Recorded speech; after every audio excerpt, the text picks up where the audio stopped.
If you've been injured, give Morgan & Morgan a call. All injury law firms are not the same. Morgan & Morgan is America's biggest injury law firm for a reason.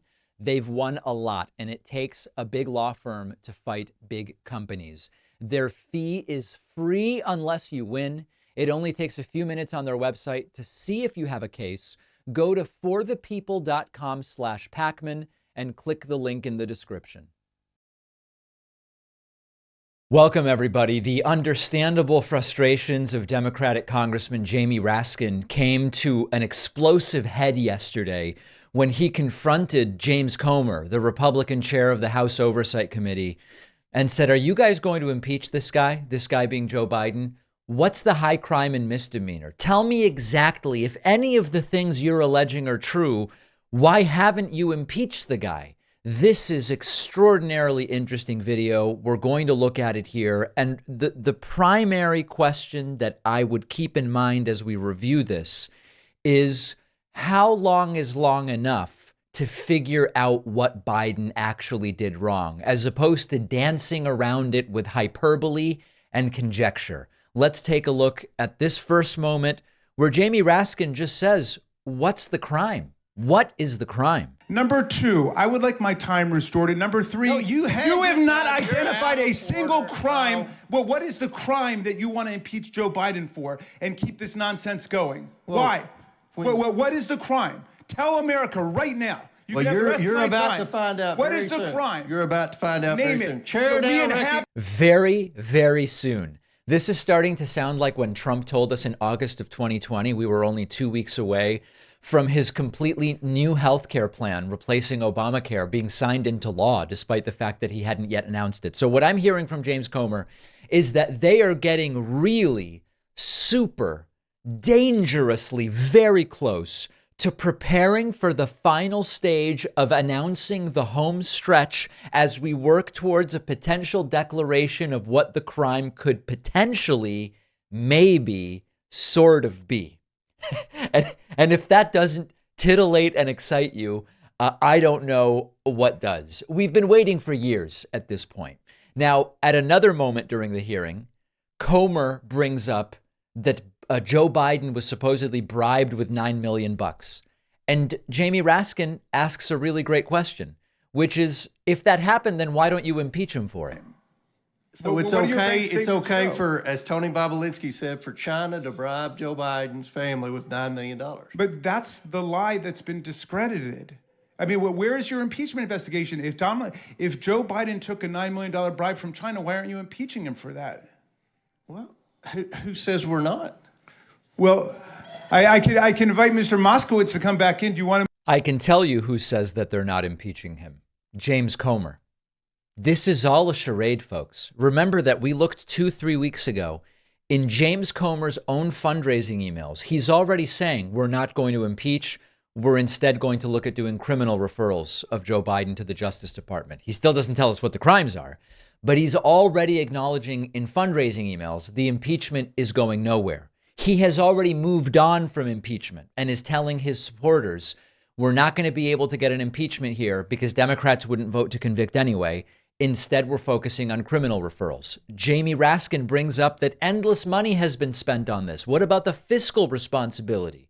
And James Comer goes, no, we really haven't spent much on this. Office building. Mr. Chairman. What business? Did they have an energy? Mr. Chairman, we have spent tens of millions of dollars pursuing Joe that is Biden, not and you have not true. identified That a is single lie. crime. You are Really? lying. That's Really? a lie. We have not spent $10 million. Hey, how much have you spent? We haven't spent hardly anything. Oh, it's been for free. Okay. All right. Well, in any event, wait, you know what? Then we get what we paid for because you got nothing. You got nothing. It is absolutely true that, listen, if you spent a bunch of money, you found nothing. And if you haven't spent a bunch of money, you've gotten what you've paid for, and that you've also found nothing. And this continued. And Jamie Raskin, at every opportunity, exposing this vapid and pointless fiasco for what it is, and Comer increasingly upset. It's not as easy when you try to do this stuff sitting next to Jamie Raskin as it is when you're on Fox News with Maria Bartiromo. That we're very quickly figuring out. I don't know What who you're business talking were they about. in? Well, what business is the Comers in? You're talking about lots of people. There's lots of people in the I'm family. a farmer. Your I have impeachment- land. I Your lease impeachment land. I sell honey. investigation must identify What did a the high crime Bidens and do? misdemeanor. What did they do? I'll for tell the you what Joe millions of Biden dollars? did. He was a senator of the United States. Then he wrote a book, and he said he made the most money he ever made in his life, millions of dollars on his book, and he gave $1 million That's away what to his charity. family did. That's why Ukraine, Kazakhstan, Romania, China, Russia, that's why they paid the Biden family money, because of Joe Biden. None of those governments paid anyone any money. Somebody needs therapy here, but it's nobody on our side of the aisle. And then he starts slamming the gavel. Okay? All right, Because enough. no, Back to the China honestly, here. The mention of therapy made him start banging his hammer. These are pathetic people, and these are very much not serious people. They all know this is going nowhere. This has a number of purposes. Number one, they've accomplished nothing, and they bring nothing to the table. So they're trying to play serious investigators, trying to prevent government corruption from stealing your dollars or whatever. And that's Joe Biden allegedly getting money from places he's never gotten money. So this is a way that they counteract the fact that they've done absolutely nothing. Number two, this is in service to Donald Trump. They realize Trump lost in 2020, and he lost significantly in the electoral vote and the popular vote. Now, of course, because of the way this works, it came down to 102,000 votes in 3 states. But they recognize the starting point is that 2024 is a rematch of a race that Trump lost in 2020. Since then, Trump's approval has come down. He's been charged with 91 felony counts in 4 criminal indictments. He's been found civilly liable for rape. It's not great when you start with having lost 4 years ago, and now it's the same race being run back with the same candidate. So this is also in service to Trump. If we can find something, or at least make it seem like we're getting close to potentially finding a piece of something when it comes to Joe Biden, they try to even the playing field when it comes to Trump and Biden, even though you really can't do it when you look at the facts. And number 3, there is an egocentric element to this as well, where people like James Comer, who insists he's not looking for attention, is regularly holding hearings that go nowhere and appearing on Fox News and Newsmax and who knows wherever else, making the same vague, unsubstantiated proclamations in order to get attention and to make it appear as though he is doing something to make himself worthy of re-election in November. Because remember, every member of the House is up every 2 years. I believe James Comer's seat is almost certainly safe, but also there's a personal stake that he has in this. So nice job by Jamie Raskin. There's, another month has gone by and they still have no specific high crime, misdemeanor, or criminal act that they can point to. Charlie Kirk, a MAGA operative known for trying to indoctrinate the youth into MAGA-Potamian thinking, is acknowledging they are getting crushed in the ground game. Joe Biden is opening offices and hiring people, whereas Donald Trump is laying off staffers and closing down offices.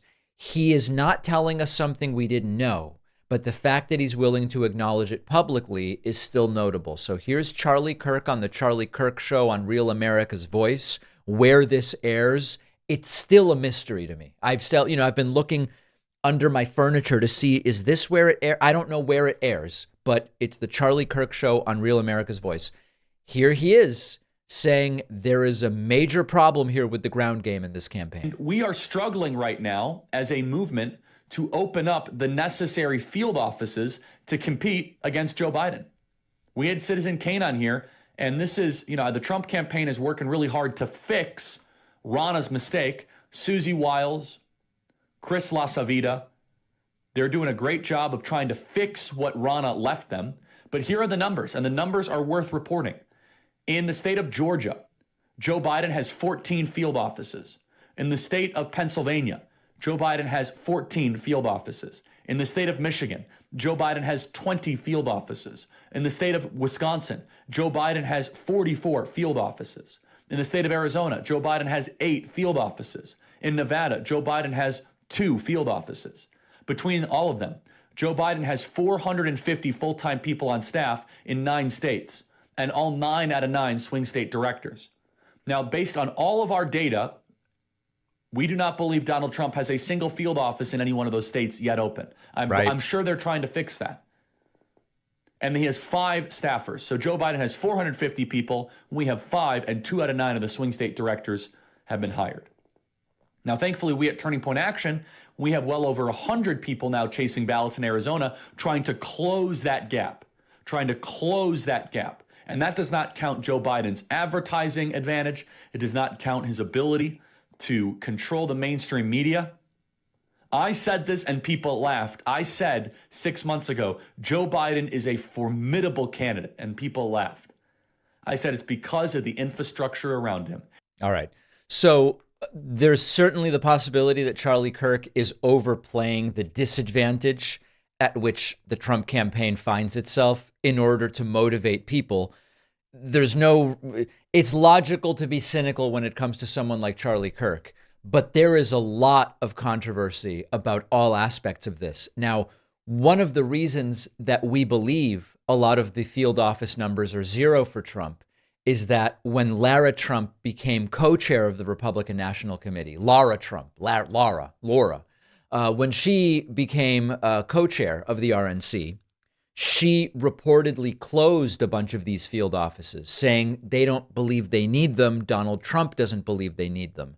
However, that's since been denied. So honestly, I don't know the truth of why the numbers are allegedly 0 field offices in some of these places, but a lot of this does have to do with fundraising or lack thereof.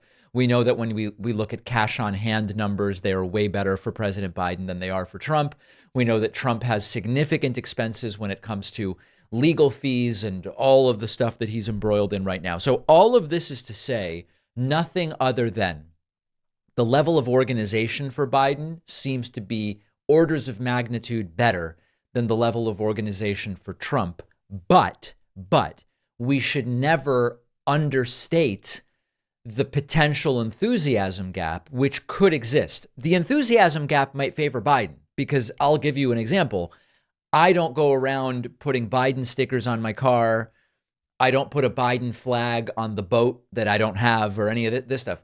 But I am absolutely committed to voting in November to prevent 4 more years of Trump and to give Joe Biden another 4 years to try to continue the good record with the economy that he has built. So I may not be rah-rah cult-like commitment guy the way a lot of these Trump people are, but I am very committed to doing everything I can to make sure Biden gets reelected and Trump doesn't. We don't know exactly the way the enthusiasm gap is going to go, but if fundraising is a proxy to enthusiasm, that does not look good for Trump. And if door knocking and field offices are a proxy to engagement for the Trump campaign, that's also not looking particularly good. So they know they're potentially in trouble. All of it doesn't matter if we don't get out and vote, and that's exactly what we should plan to do. When you're seriously hurt, your injury could be worth millions. Our sponsor, Morgan & Morgan, is the largest injury law firm in America. They don't settle for lowball offers. They are the biggest injury law firm for a reason. They've won a lot, and it takes a big law firm to fight a big company. Just in the past couple of months, Morgan & Morgan saw verdicts of $12 million in Florida, 34 times the highest insurance offer. $26 million in Philadelphia, 40 times the highest insurance offer. $6.8 million in New York, 25 times the highest insurance offer. Their fee is absolutely free unless you win. Did you know you can start a claim with America's largest injury law firm in just one click? It's so easy. You can start your claim now with Morgan & Morgan at forthepeople.com/Pacman or click the link in the description. I want to start with a huge thank you to listen to this, 311 new members since we launched the David Pacman Show website, the new version of the website, early on Sunday morning, 311 folks signing up. Most, as I look here, using the coupon code SAVEDEMOCRACY24, and I really appreciate that. The new website is a big investment for us. It's an investment in the member experience. We depend so much on our members that a lot of the new website was making the member experience improved, new and improved. And I think that with the exception of some small technical issues to resolve, by the way, most of which are fixed by logging out and logging back in and resetting your cookies. Okay. With some small exceptions, it's all working really, really well. As a reminder, we estimate 0.5% of our audience supports the show directly in this way. And if we could get that to 1%, we would be financially sustainable indefinitely and completely immune and impervious to demonetization on any of the platforms on which we exist. So get the bonus show, get the commercial-free audio feed, be part of a really great 1% to be a part of. Sign up at joinpacman.com. And again, you can use the coupon code SAVEDEMOCRACY24 to save about 50% off of the cost of a membership. Right-wing ghouls in Arizona cheered yesterday for blocking even debate on maybe doing something about this antiquated, absolutely draconian, do I dare say dark ages? Are we still allowed to say dark ages? Abortion law in Arizona that dates back to 1864.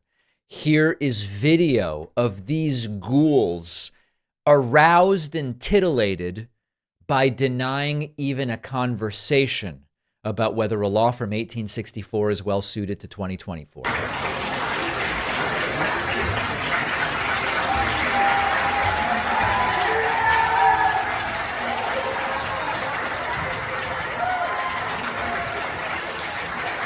There they are cheering that there isn't even going to be a conversation about what to do about this 1864 law, if anything. They need to be punished in November at the ballot box. And I'm going to talk about those numbers in a moment, but we have some of the information on this. Axios reports Arizona House again blocks repeal of 1864 abortion ban. Senate leaves the door open. The Arizona Senate took a concrete step towards repealing the pre-Roe abortion ban, but House Republicans continued to block similar efforts, leaving the fate of the 1864 law in question. Razor-thin margins, 30-30 in the House, 16-14 in the Senate, illustrate the tensions that have resurfaced over the issue since the Arizona Supreme Court reinstated the pre-Roe ban last week. 3 Republicans in competitive districts joined Democrats to support repeal.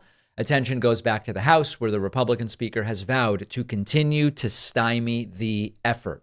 I want to remind you about the numbers in Arizona in 2020. In the presidential election in Arizona, Joe Biden won 49.4% to 49%. Arizona came down to 10,457 votes. I need 10,457 votes. Give me a break. That is an extraordinarily small margin. We have to blow them out in November, and they need to be punished electorally for this. Now, I want to be crystal clear. I am not even pretending to allude to any kind of physical punishment. Okay. I know that there are going to be 1 out of 1,000 people who watch this who are going to say, David, aren't you advocating for violence? No, I'm advocating for an electoral blowout in November. That's what they deserve. Now, if you want to talk about physical injury and pain, what this 1864 law will impose on Arizona women does actually include the real possibility of physical harm. It does do that. And we need to make sure that, listen, more people today than at any point in the Roe v. Wade era in the United States believe abortion should be legal in most circumstances. That's not what the Arizona law says. The Arizona law says something very different.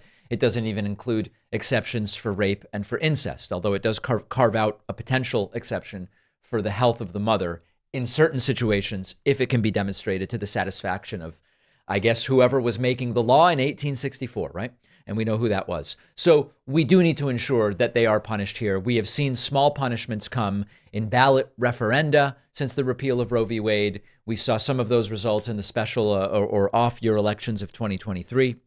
But this is absolutely imperative. And listen, hopefully it makes it so that this is not the razor-thin election that we saw in 2020 in the sense of 100,000 or so votes in 3 states being the determining factor in Joe Biden's victory. In the meantime, Republicans have no idea what to do except to talk about impeaching people.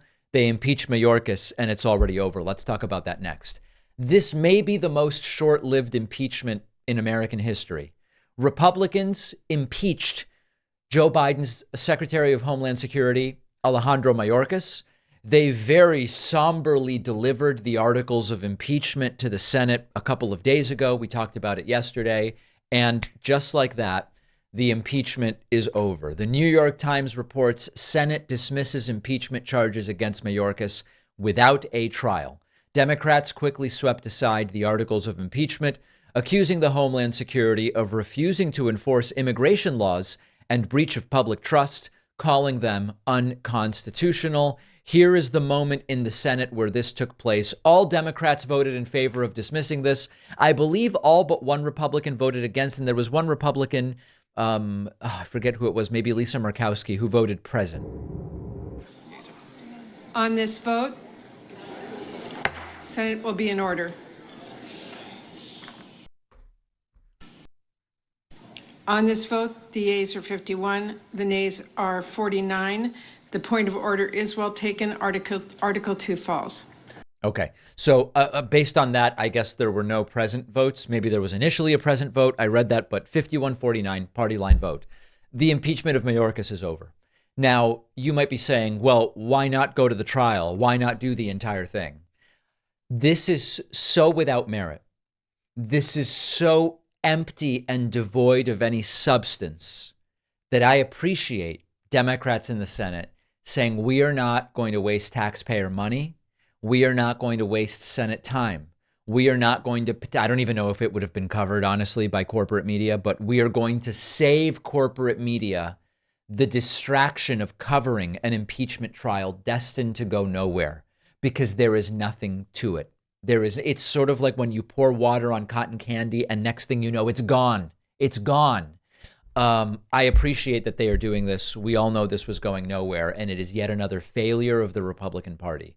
What are they going to say to justify their re-elections and elections in November? We know part of it used to be the economy is terrible and we will fix it.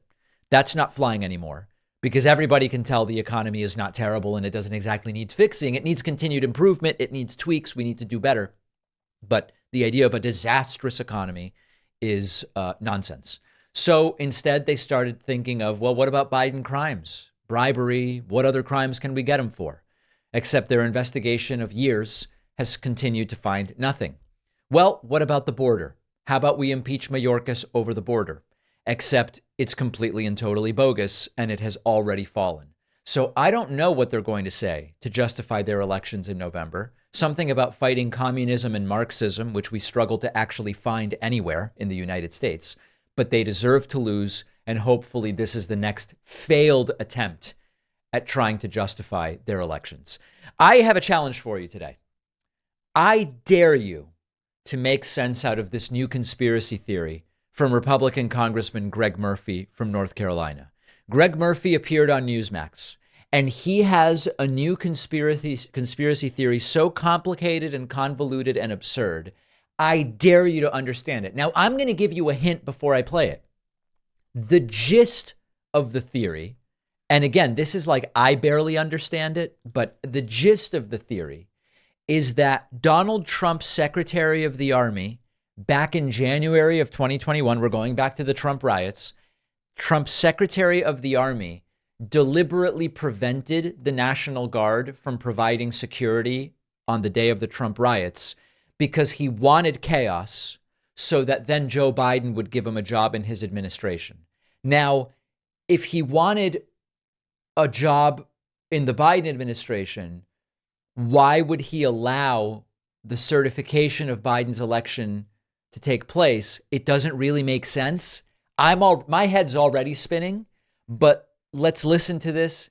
And again, I challenge you to explain this conspiracy theory. Whether it would change the outcome is really not really to the discussion. The fact that the National Guard were ready, they were ready to act, and they were slow-walked by the Secretary of the Army, apparently with some thoughts that he was going to join the Biden administration. He was invited to come to the hearing today, but he declined, and he would have been under oath, and he would have had to answer some very, very hard questions. You said slow walked it for say that last line again. I'm sorry. Even the Newsmax host is like, wait a second, who did what now? About joining the Biden administration? Yeah, he tried to slow walk it. The thoughts are that he possibly wanted to pursue a position in the Biden administration. I don't have firsthand knowledge of that, but that's the key line, by the way. I don't have firsthand knowledge of that. We could end this entire thing right here. That's what one of the general working diagnoses is, as we say. The other thing is, how would that, know what Pelosi's... Not to interrupt you, but how would that get him a potential position within the Biden administration? The Newsmax guy is not buying it. It's so stupid. Go into that a little bit. Well, it allows more and more time for the January 6th riots or whatever we want to call them to occur, to really grow and to fulminate, rather than getting the National Guard there in time and stopping this. No, he slow walked it to allow more chaos to occur. Huh. I mean, that would certainly track. I just don't really understand the motive. In other words, why is it that you're more likely to get hired by Biden if you allow riots that endanger his certification to be bigger and last any longer? It just doesn't. Maybe I just am not conspiratorially minded enough to understand this, but it's not really making any sense to me. And maybe if he had a whiteboard with pieces of string linking together different push pins or something like that, it would be clearer to me. But the key line here in this wild, wild conspiracy theory from Mike Murphy, I'm sorry, not Mike, Greg Murphy. The key line is, I don't have firsthand knowledge of this, and I think we can basically leave it there. Let's take a very quick break. We're going to hear from a sponsor briefly, unless you are listening to the members-only commercial-free version of the show. And we are going to hear in a moment from a former Trump supporter. This is going to be very interesting. Stand by. Don't forget that the best way to support the David Pakman Show is by becoming a member, which gives you access to the daily bonus show, the regular show with no commercials. You also get access to our entire archive of every episode dating back a really long time, and plenty of other awesome membership perks. Go to joinpacman.com, joinpacman.com. Today we welcome to the program Nathan Price. Nathan is a Republican from Ohio, a former Trump voter who is no longer supporting Donald Trump in 2024. Very much looking forward to this discussion and learning a little something here. So Nathan, I mean, give us the big picture. Has your identity as a voter since you started voting always been a Republican? Yeah, I've actually never voted for a Democrat before. The only time, there was one time I voted for an independent candidate, but it was a personal family friend of ours. So that's like the only exception. Otherwise, I've always voted Republican since 2016 when I've been old enough to vote. That was going to be my 2014. question. When were you first old enough to vote? So the first presidential election you voted in was 2016, and you voted for Trump both times. Is that right? Yes. What attracted you to Trump? At first, I wasn't. Being from Ohio in 16, I really liked Kasich. He was our governor at the time, so obviously I voted for him in the primary. Yep. I didn't really like Trump, actually, for a while until the convention in 16 when he gave his speech. And I agreed with most of it. And I didn't agree with hardly anything that Hillary said. So I was like, all right, yeah, sure, I'll go with Trump. And then in 2020, it was pretty much the same thing. When you say you agreed with most of it, it was not, especially in 2020, it was not a particularly policy-heavy campaign that Trump ran. It wasn't, and that's what bothered me. So that started to bother you in 20, and did it bother you in 16? No, I was actually really excited in 16. And, you know, he followed through on some stuff. I really liked his foreign policy overall. Recently, his rhetoric's been a lot more isolationist, which I don't think is really safe for us. But in 20, yeah, I would agree. It wasn't really policy focused. I wished it had been. He probably would have done better had it been more policy focused. And then it was after the election, his rhetoric just was unhinged, and I couldn't support him after that. Thinking about the things you say he followed through on in that first term that you liked, what would be on that list? Well, the tax cuts, sort of. One of the big things that I really care about is fiscal conservatism and, individual tax cuts for middle class. Now he kind of did that, but they're set to expire next year. And I don't like that because these corporate tax cuts were permanent. Yes. Yet the stuff for the working man and, the middle class, those expire, which looking back, it was kind of a grift. Well, so that's interesting. So you say you like some of the stuff he did at the time, but in retrospect, you're realizing it was not what it was chalked up to be necessarily. And I was in college at the time. Now that I actually live and work in the quote unquote real world, my views have definitely been evolving rapidly the last few years. Did you benefit from Trump's tax cut plan? Yeah, because, my husband and I were looking at what it'll look like once the tax cuts expire. It'll definitely increase what we would end up owing. But again, at the time I didn't benefit because I was in college. Okay. You mentioned your husband. Now, Yes. There has been a lot of discussion as to whether the Republican Party in general has modernized on the issue of same-sex marriage or not. There has been a lot of discussion as to what Trump, quote, really believes versus the way that he is running. Now, I'm going to give you an example. Trump has run as an anti-abortion candidate. I don't believe he's anti-abortion. He was pro-choice until he was 68. His explanation for why he is now against abortion, I just don't believe. I think it's just he says what he needs to say to get Republicans to vote for him. What do you believe Trump genuinely believes about gay marriage and LGBT rights? I genuinely believe that he is in support of it. I kind of agree with you. And what's interesting about this is I'm not claiming that Trump is particularly enlightened on LGBTQ rights.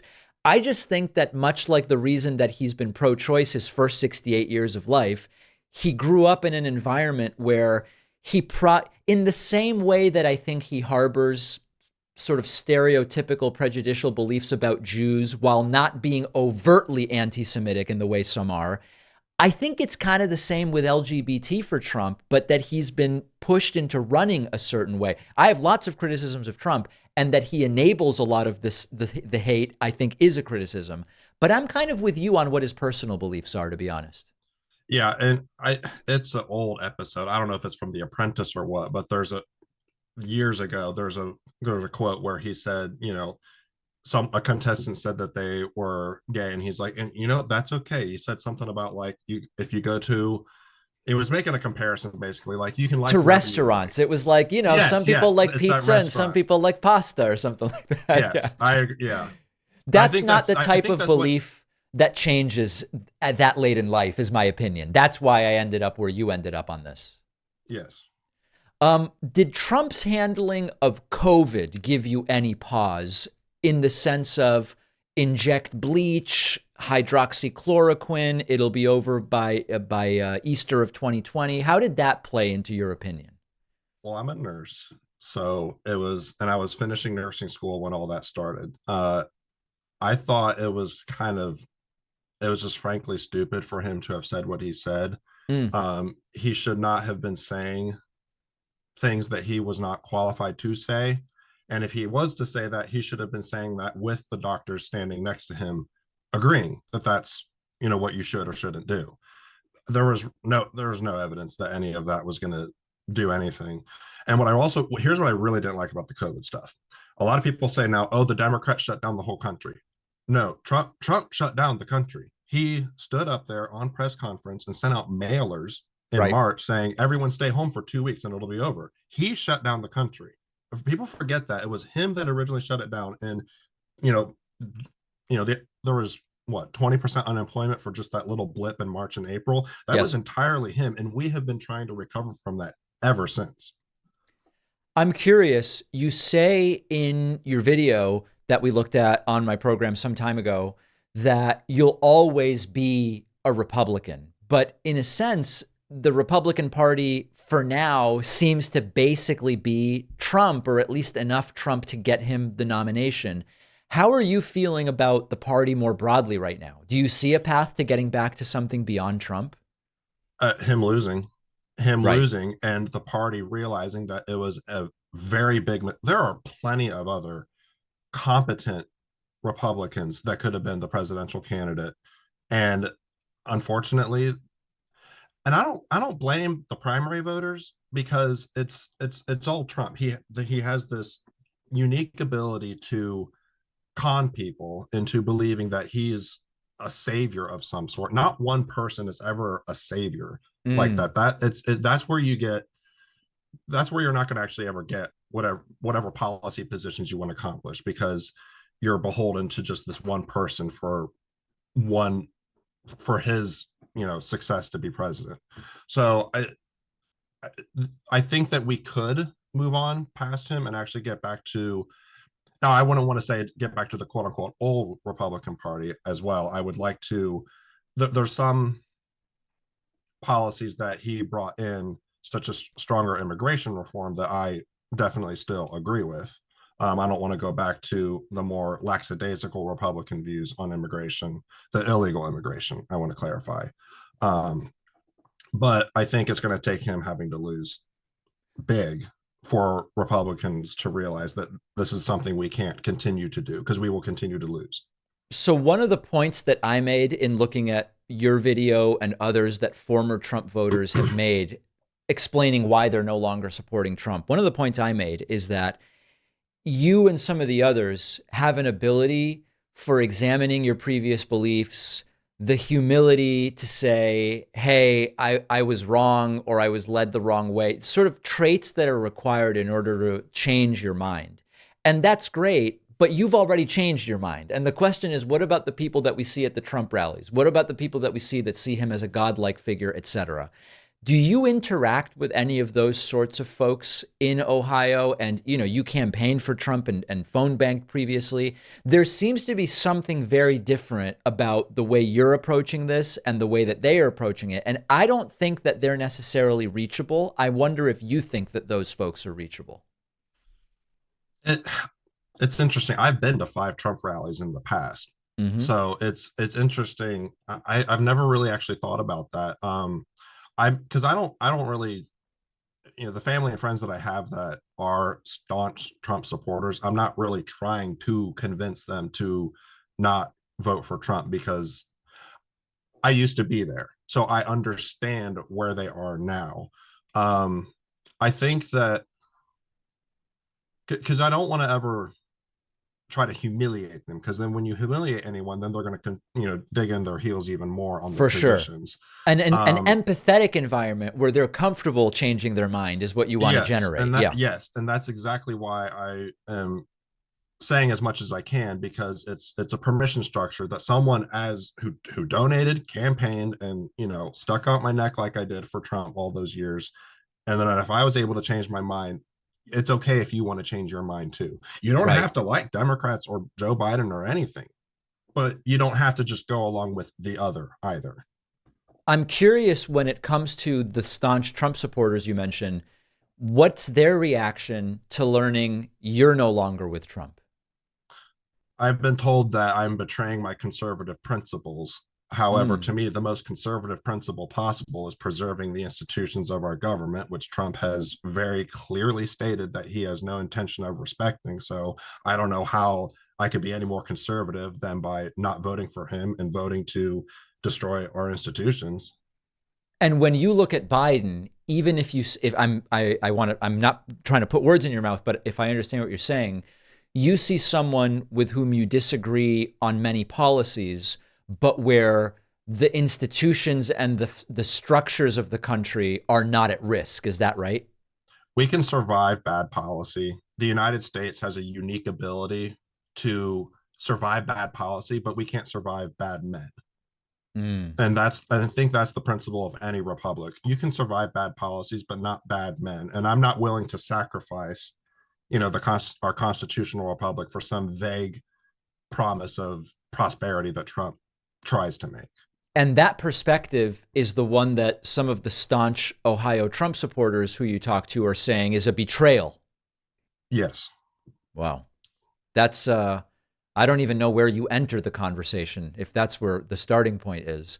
Uh, Usually I just say, hey, let not now, we're at Easter, let's not have the conversation, or right. whatever it may be. Have you been able to bring anyone out of the Trump cult? My dad. Really? He kind of came on his own, but Hmm. um I consume news much more than he does. So Yeah. I'll share with him things that I read or think about, and he'll be like, "Oh, I never thought of it that way." It's like, wow, it really was lousy what he did all those years.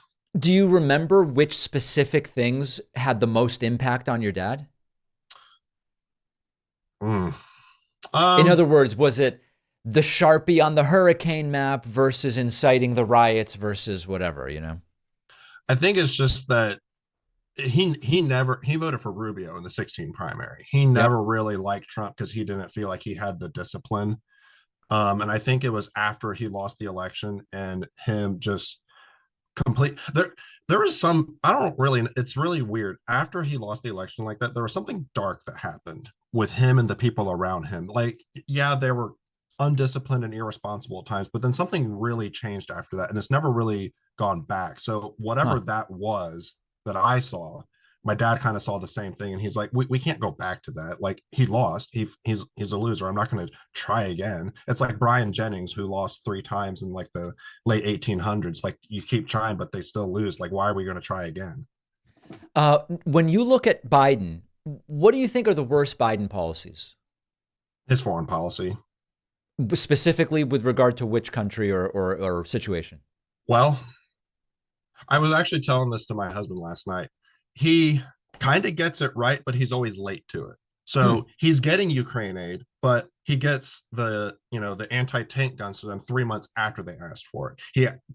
Ukraine asked for the fighter jets. He gives the fighter jets to them 3 months after they asked for it. Now, Nathan, not to interrupt you, but doesn't a lot of that delay have to do with these Republicans in Congress where the purse strings are controlled, who are playing coy with not sending anything to Ukraine? It does, but the war in Ukraine started in 22 when Democrats had control of the House and Senate. And Zelensky was asking for that stuff from the very beginning. So he had the ability to do it, but he didn't. Now, okay. I will agree with you that now Republicans are also stalling it, which I completely disagree with. And it's actually really funny. You got Republicans now that are like, we have to support Israel. And then they're at the same side of their mouth saying, oh, we don't need to support Ukraine. You can't pick and choose. It all is intertwined because China, Russia, Iran, all of this is related to each other. Yes. So you don't like you think Biden's doing the right things, but too slowly when it comes to Ukraine? To Ukraine, yes. Okay. And then how about just one other Biden policy you don't like? I don't think we should have left Afghanistan. Really? So when Trump wanted to leave, you also didn't agree with leaving? No. What was the point of staying? We had, 2,000 troops there? That little amount there was enough to keep the powder keg from unloading. Because ever since we left Afghanistan, look what's been happening in the Middle East. The quasi-war between Yemen and the Houthis in Saudi Arabia has gotten worse. We obviously see what's been happening between Gaza and Israel now. Iran directly attacked Israel, which never happened before for, Iran to directly attack from their soil to Israel. And you blame that on leaving Afghanistan?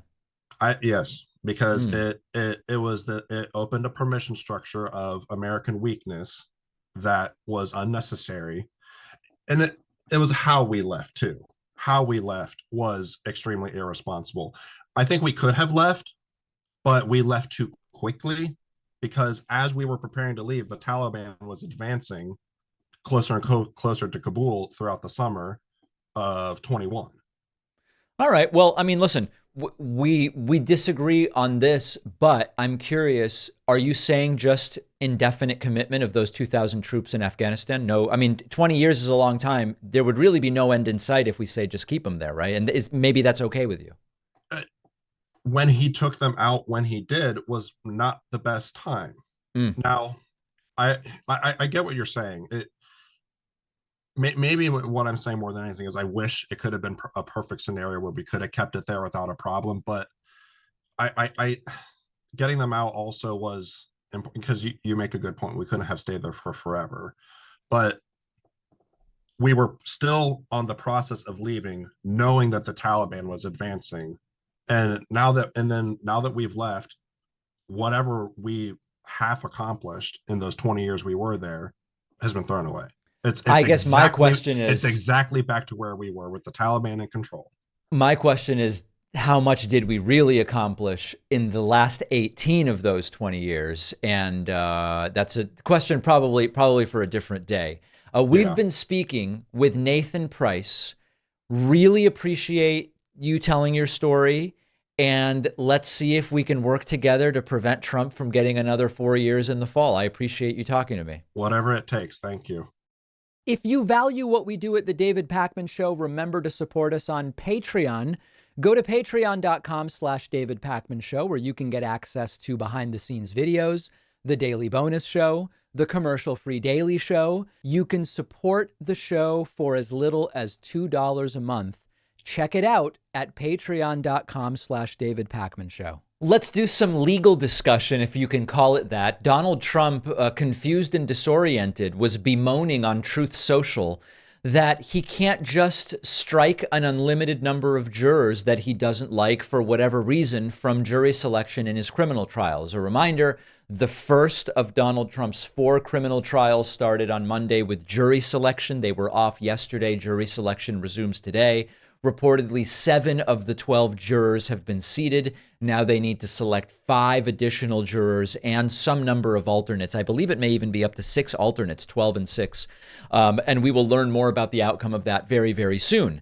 Now, we've already heard from some of the jurors that have been removed, including one young lady who was very much not a fan of Trump, but claimed that she could still be fair and objective. So Trump takes to Truth Social yesterday, and he says, quote, "I thought strikes were supposed to be unlimited when we were picking our jury. I was then told we only had 10, not nearly enough when we were purposely given the second worst venue in the country. Don't worry, we have the first worst also." Some would just call it the worst, but I guess you could say the first worst. "As the witch hunt continues, election interference." So a couple different things. I assume by the worst venue, Trump means Washington, D.C., with the idea that Washington, D.C. is even more Democratic leaning than the New York City borough of Manhattan. Now, we've already talked about why the case is in Manhattan, and it's because that's where the alleged crimes took place, and that's where it was investigated. So it would be normal that that's where you would ultimately have the trial. Now, of course, even with Manhattan being left-leaning, there are still more than enough non-political folks, centrists, right-leaners, individuals who can be fair, that you can find 12 jurors and 6 alternates.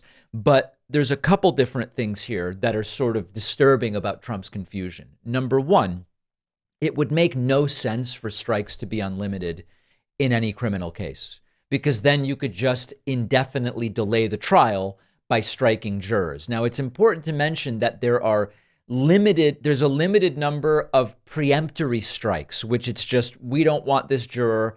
We don't have to give a reason. This is somebody we don't want. There's a limited number.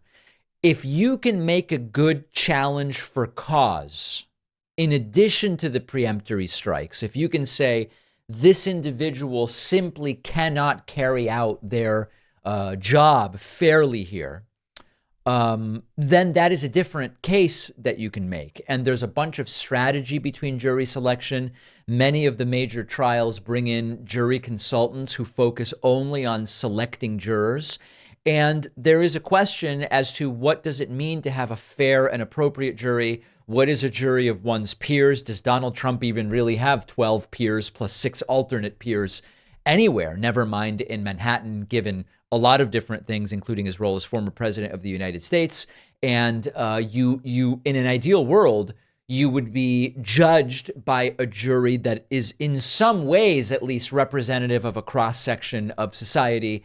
As we get those, there have been some early declarations and reporting about the makeup of this jury, but still we don't know everything about it. I believe that I last heard there were 2 lawyers on the jury, for example. Many lawyers will say, I don't want lawyers on my juries. Depending on the case and the facts, Sometimes lawyers will say it is actually to my advantage to have lawyers on the jury. So all of this stuff goes to strategy. But Trump's lawyers have known since the beginning that there would be 10 strikes.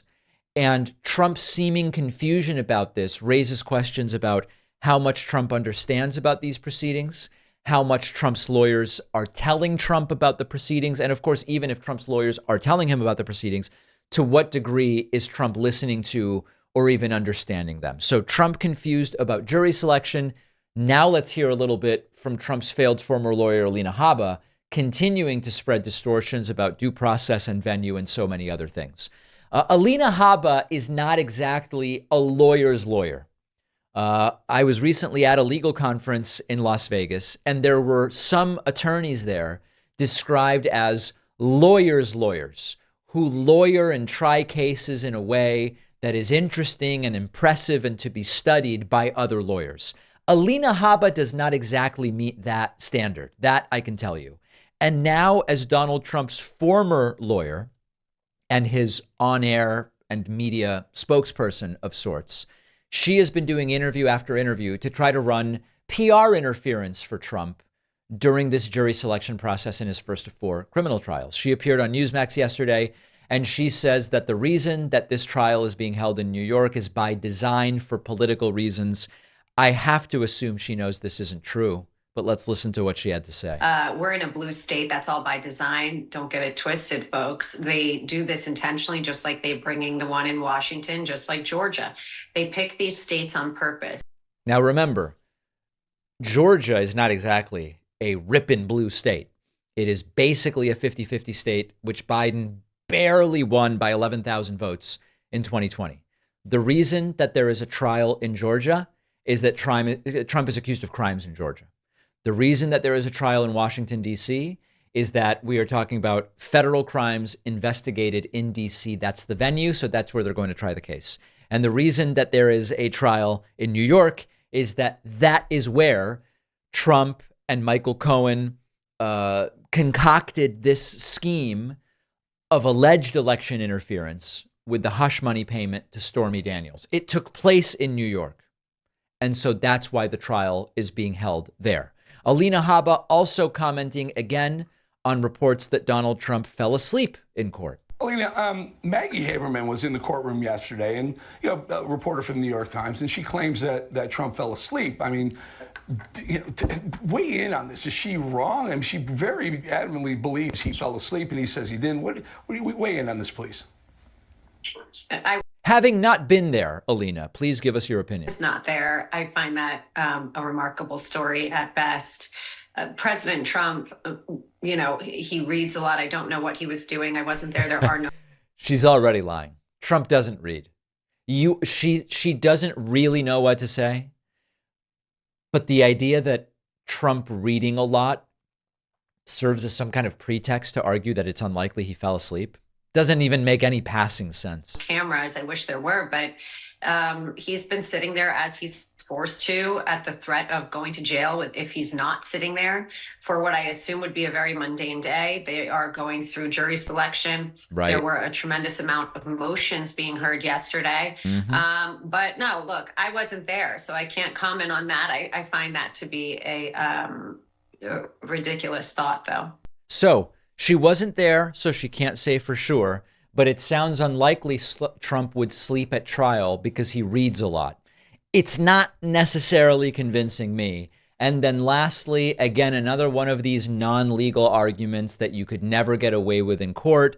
Alina Habba saying this trial doesn't even make sense because there was no murder here. We're talking about accounting elements. There was no murder here. There was nothing. There was somebody in the accounting department at the Trump organization while the president was sitting in the Oval Office that booked a legal issue as a legal issue in the accounting records. And now they're making a misdemeanor a felony. What is the rush? Now, remember that if this can all be chalked up to a mistake, it would suggest it wasn't done deliberately, knowing exactly why this non-legal expense was booked as a legal expense. It was booked in this way to hide the fact that it was effectively a campaign contribution that was squirreled through Michael Cohen in order to prevent Stormy Daniels from talking and potentially messing up Trump's election to the presidency, which, by the way, if it hadn't happened, we would still have Roe v. Wade. None of these are legal arguments. There's a reason why they are being made on TV rather than in court. And failed former Trump lawyer Alina Habba showing us why she is a failed former lawyer. We have a voicemail line. You can call it any time of day. That number is 219-2-DAVID-P. Here's a very, very good comment about modern conservatism. Take a listen. Yes, David, notice you, like a lot of people, keep referring to the radical right as conservative. You know, the terms are mutually exclusive, I believe. These radicals cannot be conservative. You should stop calling them that. They're anything but. Thank you. Have a good day. This is James in Spokane, by the way. This is a very good point. And just in a little bit of my defense, I actually don't remember continuing to calling the modern MAGA right conservative. I've pointed out there's really nothing conservative about them. But the point James makes is a very good one. You don't have to like actual conservatives or agree with actual conservatives to recognize that they are a very, very different thing politically than modern MAGA Trump Republicans. Think, for example, about all of the non-conservative aspects to MAGA Trumpism, a total disregard for democratic norms. That is something that historically conservatives actually supported. An open support for authoritarianism. There is a long history of American conservatism not supporting authoritarianism. They may support lots of stuff we disagree with, but not the overt dictatorial authoritarianism. Protectionism is something that traditional conservatism tended not to support. And the tariff and trade regulations of Trumpism are very much not conservative. The populist rhetoric that Trump and his acolytes have used to try to indoctrinate and sucker in cult members, not a normal feature of traditional conservatism. And then the extreme conspiracy theorizing. Yes, there have been some conspiracy theories among the more traditional American right wing over the last 50 years, and there have been some on the left. But the level of conspiracy theorizing that we currently see among the MAGA Trumpist right is not conservative. And then you can also say, well, what traditional conservative principles are missing from MAGA Trumpism? And there are many. I'm going to call it fiscal responsibility, so-called fiscal responsibility. I know that they often didn't adhere to it, but that the idea of even claiming to subscribe to fiscal conservatism is gone from MAGA Trumpism. A respect for the rule of law, period, not only when it's convenient. A conservative principle, whether they adhere to it is a different question, gone from MAGA Trumpism.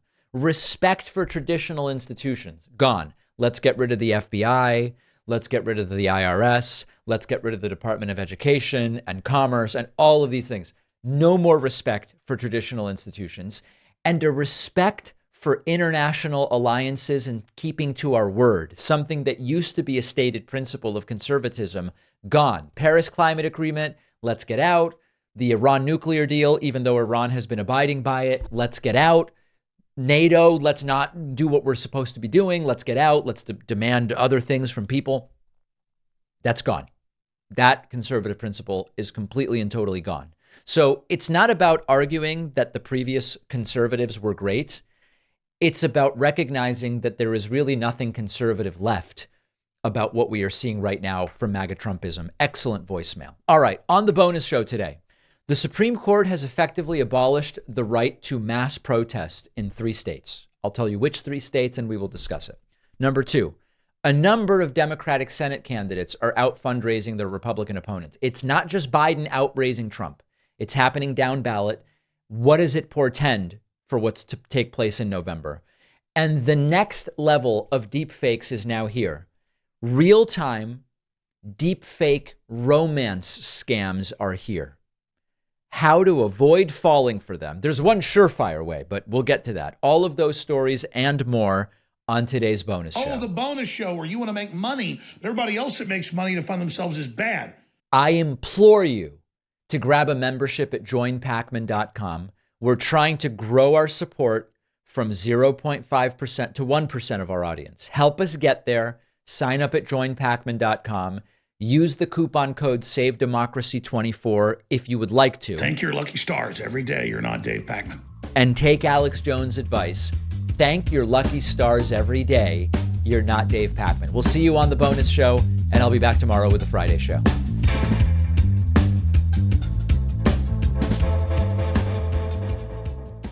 Thanks a lot for watching today's show. I just want to take a second to tell you about today's sponsors. If you've been injured, give Morgan & Morgan a call. All injury law firms are not the same. Morgan & Morgan is America's biggest injury law firm for a reason.